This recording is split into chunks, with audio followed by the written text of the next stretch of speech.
नमस्ते। और हमारी इस नई गहरी चर्चा में सभी का स्वागत है। मैं आज की होस्ट हूं और मेरे साथ हमारे विशेषज्ञ मौजूद हैं। नमस्ते। हाँ, मैं भी इस बहुत ही दिलचस्प चर्चा के लिए पूरी तरह तैयार हूं।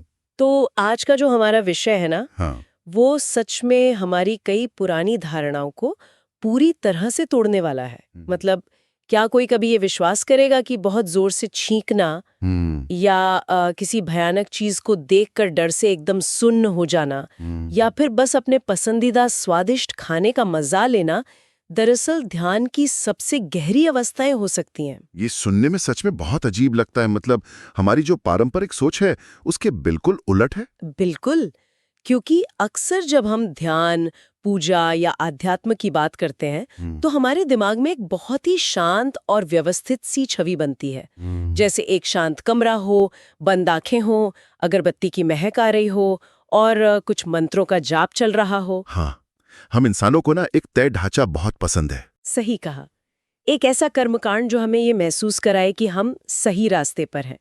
लेकिन आज हमारी इस गहरी चर्चा का जो मुख्य स्रोत है वो आध्यात्म की इस पूरी पुरानी इमारत को ही जड़ से हिला देता है। एकदम सही। हम हमेशा यही सोचते हैं कि बाहरी कर्मकांड और जो कठोर नियम होते हैं वे हमें एक तरह का नियंत्रण देते हैं।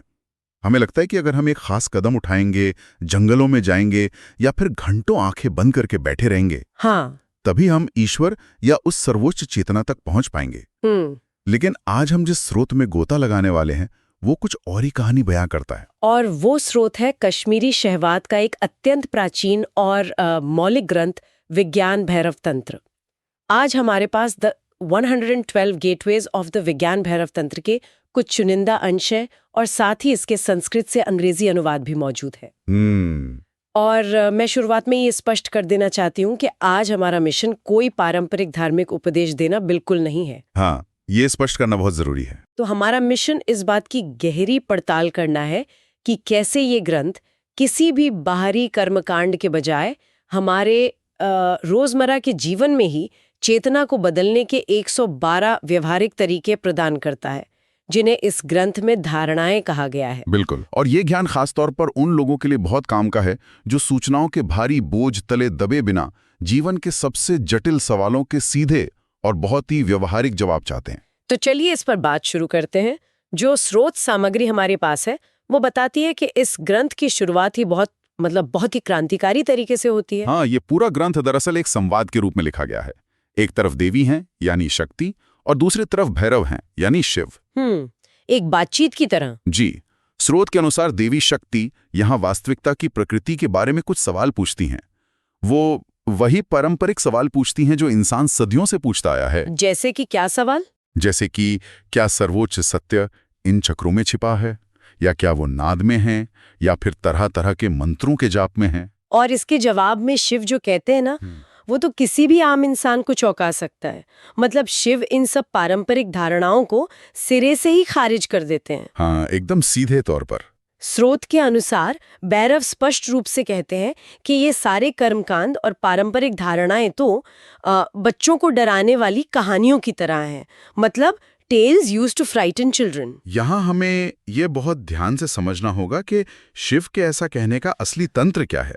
वो किसी भी तरह से इन पारंपरिक तरीकों का मजाक नहीं उड़ा रहे हैं। अच्छा, तो उनका मतलब क्या है फिर? इसके पीछे का विज्ञान ये है कि ये तरीके केवल उन लोगों के लिए हैं जिनकी बुद्धि अभी अपरिपक्व है, जो लोग अभी सत्य के उस विशाल रूप को नहीं समझ सकते जो समय, स्थान और दिशा की सीमाओं से पूरी तरह परे हैं। समझ रही हूँ। तो ऐसे लोगों के लिए ये कर्मकांड एक खिलौने की तरह हैं जो उन्हें उलझाए रखते हैं।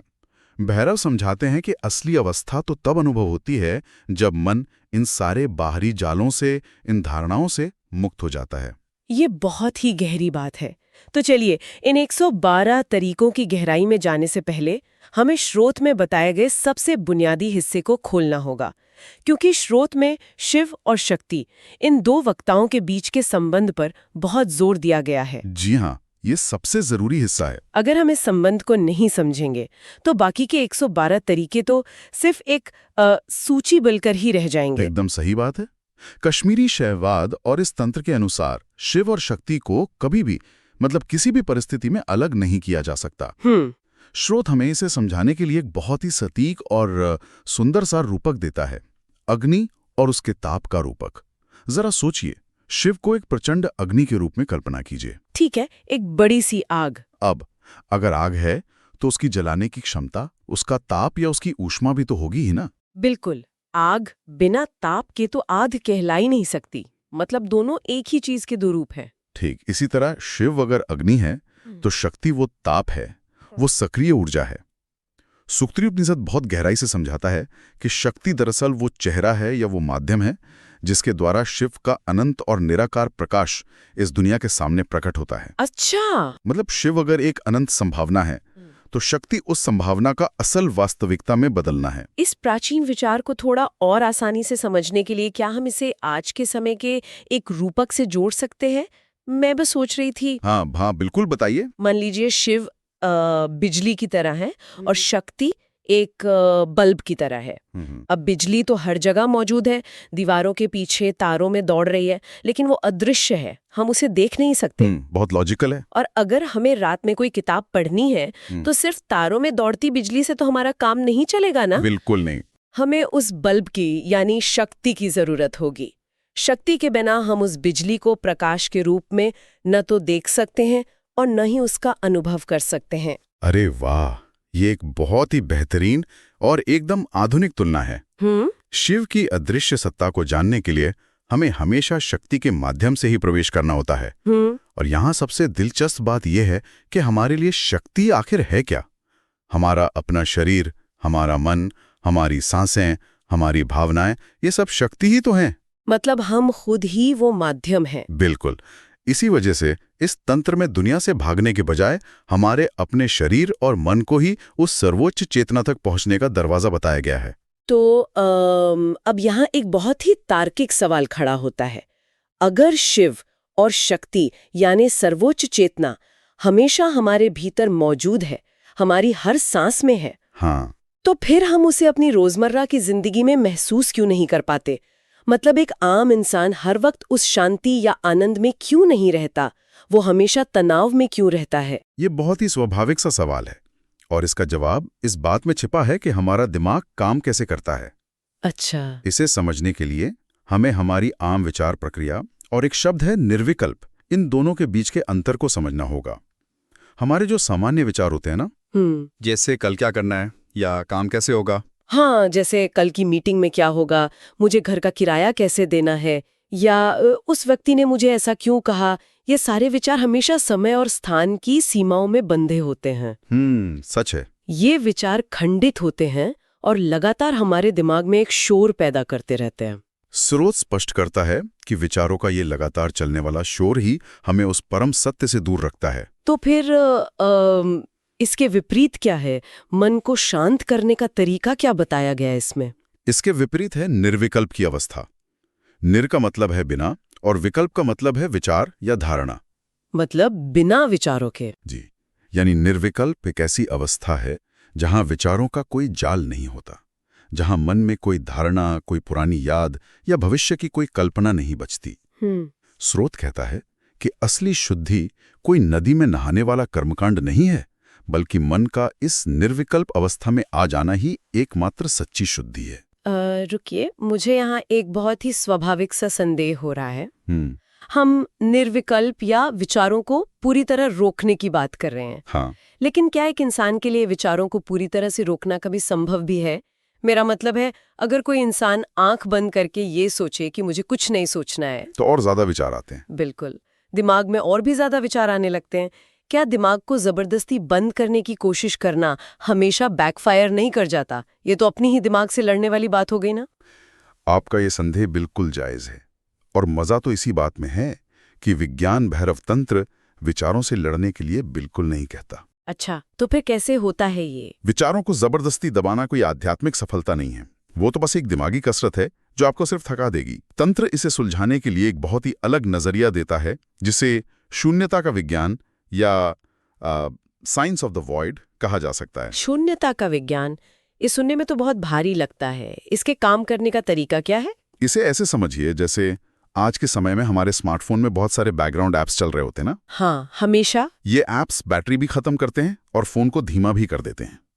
अब अगर आपको फोन को तेज करना है तो आप फोन को जमीन पर पटक कर तोड़ तो नहीं देते। नहीं, बिल्कुल नहीं। हम ऐप्स बंद करते हैं। ठीक, आप बस एक एक करके उन ऐप्स को बंद कर देते हैं ताकि स्क्रीन साफ हो जाए। निर्विकल्प की अवस्था भी मन को तोड़ने या विचारों से लड़ने के बारे में नहीं है। यह बस ध्यान को शून्यता की ओर मोड़ने के बारे में है, जिससे विचार अपने आप पीछे छूट जाते हैं। स्रोत 5 रिक्तियों या 5 वॉइड्स का वर्णन करता है जो हमारी इंद्रियों और भौतिक तत्वों से जुड़ी हैं। 5 रिक्तियां। जी, इन पर ध्यान लगाने से व्यक्ति अंततः हृदय की मुख्य शून्यता में प्रवेश कर जाता है। हृदय की मुख्य शून्यता। क्या स्रोत में इसे प्राप्त करने की कोई बहुत ही व्यावहारिक तकनीक दी गई है जिससे हम आसानी से समझ सकें? हाँ, ग्रंथ में एक बहुत ही शक्तिशाली तकनीक दी गई है जिसे स्थानिक ध्यान या स्पेशल कंटेम्पलेशन कहा गया है। इसमें कहा गया है कि व्यक्ति को अपनी रीढ़ की हड्डी, अपने मूल आधार यानी रूट और अपने हृदय को एक ही समय में एक खालीपन के रूप में देखने की कोशिश करनी चाहिए। तीनों को एक साथ, एक खालीपन की तरह। बिल्कुल। जब कोई ऐसा करता है तो उसका ध्यान पूरी तरह से इस खाली जगह पर केंद्रित हो जाता है और दिमाग के सारे रोजमर्रा के विचार, जो वो शोर था, अचानक गिर जाते हैं। ये आंतरिक शून्यता सीधे हमारी आत्मा के सार से जुड़ जाती है। मुझे यहाँ ना खाली बर्तन या मटके का एक बहुत पुराना रूपक याद आ रहा है। हाँ, बताइए। हम इंसान हमेशा मटके के बाहरी दीवारों को देखते हैं, उस चिकनी मिट्टी को देखते हैं जिससे वो बना है, उसके रंग को देखते हैं। बिल्कुल। लेकिन अगर हम थोड़ा ध्यान से सोचें तो मटके की असली उपयोगिता उसकी दीवारों में नहीं है बल्कि उसके अंदर के खालीपन में है। अगर मटका अंदर से खाली ही ना हो तो वो पानी कैसे संभालेगा? क्या बात है, बहुत ही गहरा रूपक है। तो शून्यता का मतलब शायद कुछ नहीं होना नहीं है, बल्कि सब कुछ समा सकने की असीम क्षमता है। एकदम सही। आपका ये रूपक बिल्कुल वही बात कह रहा है जो ये प्राचीन ग्रंथ समझाना चाहता है। ये शून्यता कोई नेगेटिव खालीपन नहीं है, ये शुद्ध चेतना है। और स्रोत में ओम के उच्चारण का भी एक बहुत ही सुंदर उदाहरण दिया गया इसी शून्यता को लेकर। अच्छा, वो कैसे? जब कोई ओम का जाप करता है तो उसके अंत में जो म की ध्वनि होती है ना, हाँ, जो धीरे धीरे शांत होती है जी, उसके खत्म होने के बाद जो एक गहरा सन्नाटा आता है, जो शून्यता आती है, ग्रंथ कहता है कि अगर कोई उस पल के सन्नाटे पे ध्यान केंद्रित करे तो वो शिव स्वरूप हो जाता है। बहुत ही खूबसूरत है ये। लेकिन क्या इस शून्यता को महसूस करने के लिए हमेशा आंखें बंद करके अंदर ही देखना पड़ता है? क्या इसका कोई बाहरी तरीका भी है? नहीं, बिल्कुल नहीं। आंखें बंद करना जरूरी नहीं है। बाहरी शून्यता के उदाहरण भी दिए गए हैं ग्रंथ में। जैसे कि? जैसे किसी बहुत गहरे कुएं के अंदर लगातार झांकना, या किसी ऐसे विशाल पहाड़ को देखना जिस पर एक भी पेड़ पौधा ना हो। एकदम सूना पहाड़। हाँ, या फिर बिल्कुल साफ बादलों से रहित विशाल नीले आकाश को लगातार देखना। इसके पीछे का विज्ञान क्या है? मतलब जब हम किसी गहरे कुएं या एकदम साफ आसमान को देखते हैं तो हमारे दिमाग में असल में क्या बदलाव होता है? इसके पीछे बहुत ही गहरा तंत्रिका विज्ञान या कह लें न्यूरोसाइंस छिपा है, जिसे ये तंत्र सदियों पहले ही समझ चुका था। अच्छा, कैसे काम करता है ये? होता यह है कि हमारी आंखों की नसों को या हमारे विजुअल कॉर्टेक्स को टिकने के लिए कोई ना कोई आकार, रंग या सीमा चाहिए होती है। दिमाग हमेशा किसी चीज को पकड़ना चाहता है। हाँ, उसे नाम देना चाहता है। बिल्कुल, वो नाम देना चाहता है कि ये पेड़ है, वो बादल है या ये दीवार है। लेकिन जब सामने सिर्फ एक अंधीन खालीपन होता है, जैसे साफ आसमान, तो दिमाग की ये गणना करने वाली मशीनरी काम करना बंद कर देती है। क्योंकि उसे पकड़ने के लिए कुछ मिलता ही नहीं है। एकदम सही, उसे पकड़ने के लिए कुछ नहीं मिलता। और उसी एक पल में दिमाग का वह हिस्सा जो विचारों का निर्माण करता है, वो शांत हो जाता है और मन अचानक शून्यता में विलीन हो जाता है। ये सच में बहुत शक्तिशाली तकनीक है। लेकिन जो बात मुझे स्रोत में सबसे ज्यादा हैरान कर गई ना, वो इसका अगला हिस्सा है। कौन सा हिस्सा? शून्यता का अनुभव करने के लिए सिर्फ आसमान देखने या कुएं के पास जाने की जरूरत नहीं है। ये ग्रंथ एक बहुत ही क्रांतिकारी विचार सामने रखता है कि रोजमर्रा के सबसे तीव्र अनुभव, हमारी तेज भावनाएं भी ध्यान का दरवाजा बन सकती हैं। हाँ, ये विज्ञान भैरव तंत्र की सबसे अनोखी बात है। ये जीवन की किसी भी हिस्से को नकारता नहीं है। ये जोर देकर कहता है कि किसी भी तीव्र अनुभव में आनंद पाया जा सकता है, फिर चाहे वो अनुभव देखने में कितना भी संसारिक क्यों ना लगे। स्रोत में जो उदाहरण दिए गए हैं वे तो हमारी सारी पुरानी धारणाओं को ही तोड़ देते हैं। बिल्कुल। जैसे कि संगीत का आनंद लेना, अपने पसंदीदा खाने का स्वाद लेना, या यहाँ तक कि किसी पुराने रिश्तेदार से लंबे समय बाद मिलने की जो एक सुखद याद होती है, उसे भी ध्यान का मंच बनाया जा सकता है। जी। हम तो हमेशा यही सोचते हैं कि ध्यान का मतलब सब कुछ छोड़ छाड़ कर बैठना है, लेकिन ये ग्रंथ कह रहा है कि अच्छे भोजन के स्वाद में पूरी तरह डूब जाना भी ध्यान है। इसके पीछे का कारण बहुत स्पष्ट है। आप खुद सोचिए, जब हम कोई बहुत ही स्वादिष्ट चीज खाते हैं तो उस एक सेकंड के लिए क्या होता है? सारा ध्यान उसी पर होता है। हाँ, हमारा पूरा वजूद, हमारा पूरा फोकस सिर्फ उस स्वाद में सिमट जाता है। उस पल में ना तो कल के बिल भरने की चिंता होती है और ना ही भविष्य का कोई डर होता है। मन पूरी तरह से वर्तमान में होता है। तंत्र ये नहीं कहता कि बस दिन भर खाते रहो, वो ये कहता है कि खाने से जो आनंद उत्पन्न हो रहा है, जो वो इंटेंस फीलिंग है, उस अवस्था पर ध्यान केंद्रित करो। वो आनंद ही असल में चेतना है। चलिए, सुखद अनुभवों की बात तो समझ में आती है, वो फिर भी आसान है, लेकिन मेरी उलझन तब और बढ़ जाती है जब मैं स्रोत का अगला हिस्सा पढ़ती हूँ। अच्छा, किस बारे में? सबसे चौंकाने वाली बात यह है कि छींकने, मतलब अत्यधिक जोर से छींकने, या फिर अत्यधिक डर, टेरर, दुख, या यहाँ तक कि युद्ध के मैदान से अपनी जान बचाकर भागने के क्षणों में भी ध्यान संभव है। हाँ, ये सुनने में बहुत अटपटा लगता है। मुझे ये समझाइए कि एक छींकने के पल को या डर के मारे कांपने के पल को कोई ध्यान कैसे मान सकता है? खौफ के समय तो इंसान सबसे ज्यादा अशांत होता है ना? खौफ में शांति कैसे मिल सकती है? क्या इसका मतलब ये है कि चेतना शांति से ज्यादा तीव्रता यानी इंटेंसिटी में पाई जाती है? आपने बिल्कुल सही शब्द पकड़ा है, तीव्रता। बात यहाँ भावनाओं के अच्छे या बुरे होने की नहीं है, बात उनकी तीव्रता की है। अच्छा, तो ये तीव्रता कैसे काम करती है? जब इंसान अचानक बहुत जोर से छींकता है तो आप खुद सोचिए उस एक नैनो सेकंड के लिए क्या होता है। आपके शरीर की सारी ऊर्जा एक जगह आ जाती है और आपके विचार पूरी तरह रुक जाते हैं। हाँ, ये तो है। आप छींकते हुए अपनी ऑफिस की स्प्रेडशीट के बारे में तो नहीं सोच सकते ना? बिल्कुल नहीं, उस समय तो बस छींक ही होती है। दिमाग का वो हिस्सा पल भर के लिए पूरी तरह शट डाउन हो जाता है। और डर के मामले में क्या होता है? डर में तो दिमाग बहुत तेज चलता है ना, कि कैसे बचें? डर के मामले में भी यही विज्ञान काम करता है। जब कोई अत्यधिक खौफ में होता है, जैसे सामने अचानक कोई जानलेवा खतरा आ जाए, तो उसके अंदर सर्वाइवल इंस्टिंक्ट हावी हो जाता है। हाँ, उस तीव्रता में मन के जो साधारण विचार हैं, जैसे अतीत का पछतावा या भविष्य की योजनाएं, सब कुछ सुन्न हो जाता है। ओहो, मतलब जो फालतू का शोर है वो गायब हो जाता है। बिल्कुल। तंत्र कहता है कि इन तीव्र क्षणों में जब साधारण मन पल भर के लिए रुक जाता है, तब ब्रह्मा का बाहरी अस्तित्व प्रकट होता है। आहा। विचारों के टूटने से जो जगह खाली होती है, वही वो गैप है, वही वो दरवाजा है जहां चेतना प्रवेश करती है। ये तो मानव मनोविज्ञान का एक बहुत ही गहरा अवलोकन है। मतलब जब भी विचारों का सिलसिला अचानक टूटता है, चाहे खुशी से टूटे या खौफ से, वही गैप सबसे महत्वपूर्ण है। जी। और इसी संदर्भ में इच्छाओं को लेकर भी एक बहुत दिलचस्प बात कही गई है ग्रंथ में। हाँ, ग्रंथ कहता है कि जब मन में कोई बहुत तीव्र इच्छा पैदा हो, कोई डिजायर उठे, तो उस इच्छा पर तुरंत कार्य करने के बजाय या उसे पूरा करने के पीछे भागने के बजाय उस इच्छा के उद्गम बिंदु पर ध्यान केंद्रित करना चाहिए। मतलब ये मत देखो कि तुम क्या चाहते हो, बल्कि ये देखो कि ये चाहत अंदर से उठ कहाँ से रही है, उसका सोर्स क्या है। एकदम सही। ऐसा करने से व्यक्ति उस इच्छा का गुलाम बनने के बजाय सीधे अपनी आत्मा के सार को महसूस कर सकता है। बहुत ही बढ़िया। तो चलिए, तीव्र भावनाओं और खौफ या खुशी की बात तो हो गई, लेकिन जीवन में हमेशा तो हम डर, खुशी या स्वाद के चरम पर नहीं होते ना? हाँ, ज्यादातर समय तो जीवन बहुत साधारण होता है। बिल्कुल, ज्यादातर समय हमारा जीवन बहुत ही साधारण और शांत होता है। लेकिन एक चीज है जो जीवन के हर क्षण, जन्म से लेकर मृत्यु तक बिना रुके चलती है, हमारी सांस।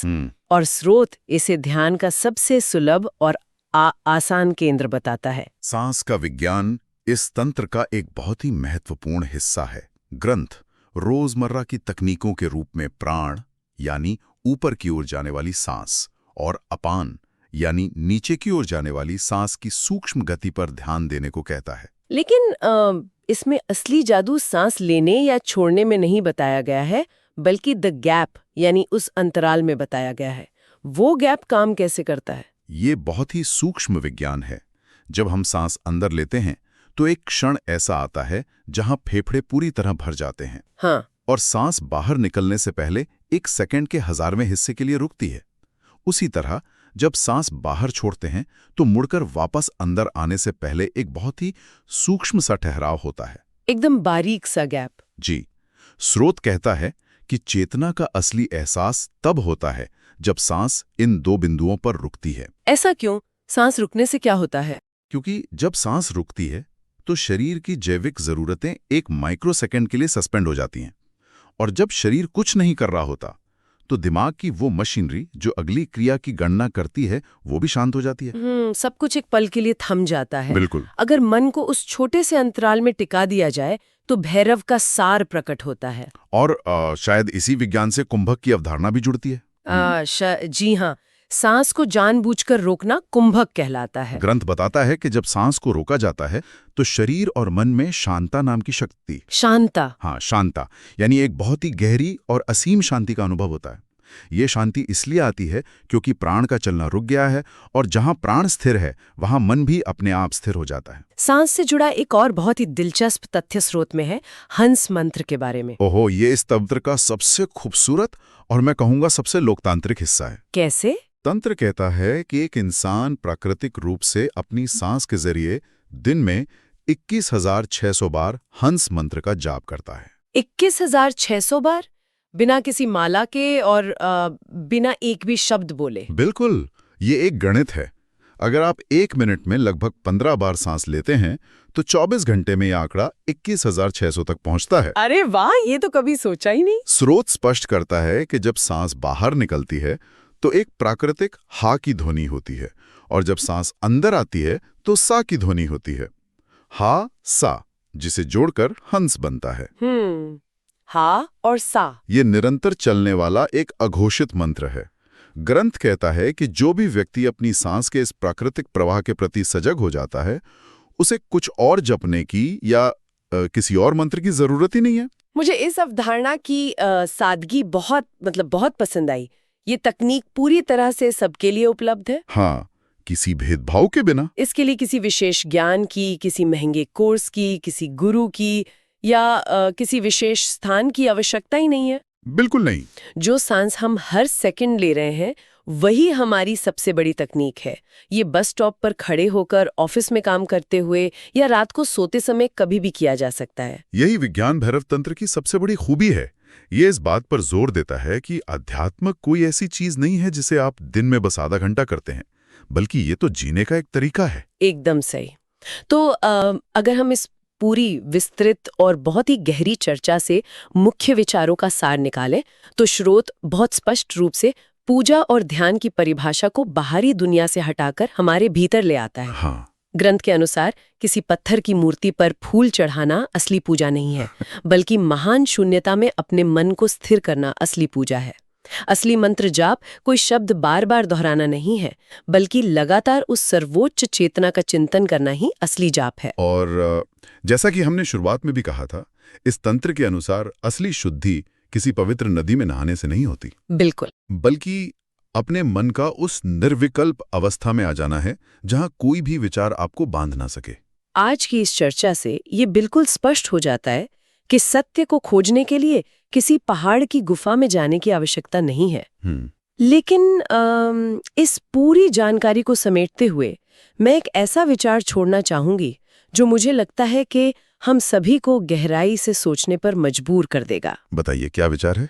अगर विज्ञान भैरव तंत्र सही है, अगर हमारी हर सांस का वो छोटा सा ठहराव, हमारे खाने का हर स्वाद, बादलों रहित आसमान को देखने का हर पल, और यहाँ तक कि हमारे डर और दुख का हर पल भी चेतना के विस्तार का दरवाजा बन सकता है जी, तो क्या आध्यात्मिक जीवन और संसारिक जीवन के बीच जो लकीर हम खींचते हैं वो सिर्फ हमारे ही दिमाग का पैदा किया हुआ एक भ्रम है? बहुत ही गहरा सवाल है ये।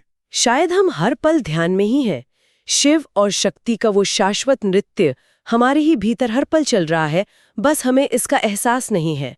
हमारी आंखें खुली हैं पर शायद हम सो रहे हैं। सच में। जिस दिन वो सांस का अंतराल, वो शून्यता समझ आ गई, वो बच्चों को डराने वाली कहानियों का डर हमेशा के लिए खत्म हो जाएगा और जीवन का हर साधारण काम एक पूरी आध्यात्मिक यात्रा बन जाएगा।